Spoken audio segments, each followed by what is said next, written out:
Our parents had gone to a dinner party that was being held by my dad's boss at some fancy restaurant in the city.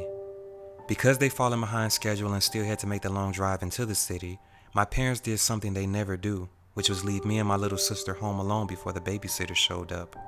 Ms. Gomez, the woman who normally babysat us, had moved away a month ago, and so my parents had to find a replacement for her. I didn't meet the woman they hired, but what I did know was that her name was Miss Jones, and she was already making a bad impression on my parents since she was super late and making them late for their dinner in the process. I honestly felt like we didn't need a babysitter though. I was 13 years old, more than old enough to watch after my 7-year-old sister. I mean, it wasn't like I didn't look after her every day anyway. But my parents were the paranoid type that believed a psychotic maniac would come terrorizing our house the second they were away. And they had the nerve to say I watched too many horror movies. I don't doubt that they were worried from the moment they walked out of our house, because in the 10 minutes they'd been gone, my mother had called twice to check and see if the babysitter had arrived yet. It was only when she called for the second time that I was able to put her mind at ease and tell her that the only person who came knocking on our door was the middle-aged woman she hired to watch us. My mother told me to put the babysitter on the phone, and I did. I also listened from a close distance as the little old lady spoke to my mother in a sweet, grandmotherly tone. It was something about the kindly way she spoke and her polite demeanor that was very soothing and welcoming.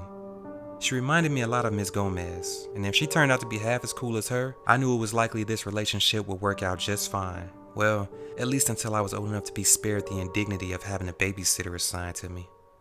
Once the babysitter got off the phone with my mother, the night carried on like you'd expect it to when a total stranger's been placed in charge of you and your sibling. We pushed just about every boundary to the limit, from what we ate, where we ate it, and the type of movies we watched, all while lying to our new babysitter, telling her that this was our norm and that our old babysitter knew that, and she would have known it too had she made it to our house on time to talk to our parents. Me and my sister were having a ball with our unrestricted freedom. We were watching the kind of horror movies our parents would have never agreed to and consuming all the late night junk food we could stand. When the hunger bug struck us again, our babysitter Miss Jones suggested we have some popcorn, even volunteered to make it for us. Me and my sister were sitting through the opening credits of the newest movie we had started when she turned to me with a worried expression on her face and asked, "What is that?" "What is what?" I asked. She said, "You don't hear her?" I focused my hearing, and that's when I heard what my little sister was talking about. Initially what I heard was what sounded like someone speaking in a foreign language, but after some fine-tuning, I recognized that the voice I was hearing sounded a lot like that of Miss Jones, and she was speaking in tongues.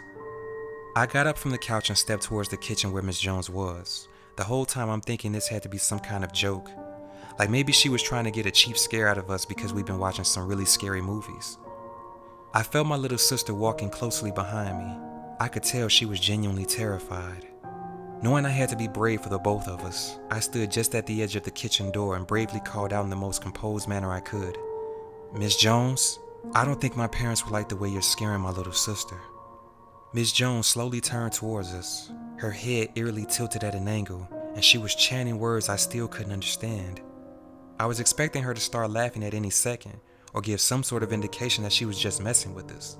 But what she ended up doing caused both me and my little sister to scream out in horror. Miss Jones abruptly stopped speaking in tongues as she set her crazed eyes on us. Outstretching her hands towards us, the hairs on her head began rising up like thin little snakes. Suddenly, she let off a blood-curdling wail that instantly sent me and my sister running and screaming up the stairs.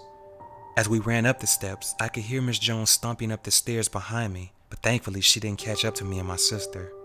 We ran straight into the bathroom and locked the door. For the next couple of hours, that's where we remained until I heard my mother and father's voice calling out to us.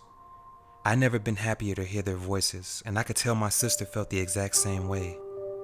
I could hear in my parents' voices that they were shaken up, and I could instantly see the relief appear on both of their faces when the two of us emerged from the bathroom safe and sound. Turns out, while they were out, they got a hectic call from the woman they hired to be our babysitter, the real Miss Jones. She told them that her deranged sister attacked her and left her unconscious. She then took her car keys, phone, and the directions she wrote out to our house and left. The real Miss Jones warned my parents of the dangers me and my sister were in by telling them her sister believed she was possessed by a demon who desired the souls of children. When our parents got back to our house and found the front door wide open, they feared the worst. I'm just glad that the worst wasn't the case. I don't have the slightest clue what happened to the woman who pretended to be our babysitter, but I do know that she isn't crazy.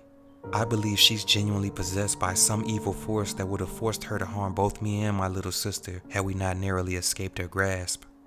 Now, whenever our doorbell rings, I hope and pray with all my being that it isn't her standing on the other side. It's been 2 years since that terrifying incident, and during that time, my parents saw fit to trust me enough to promote me to be my own babysitter and the sitter of my little sister.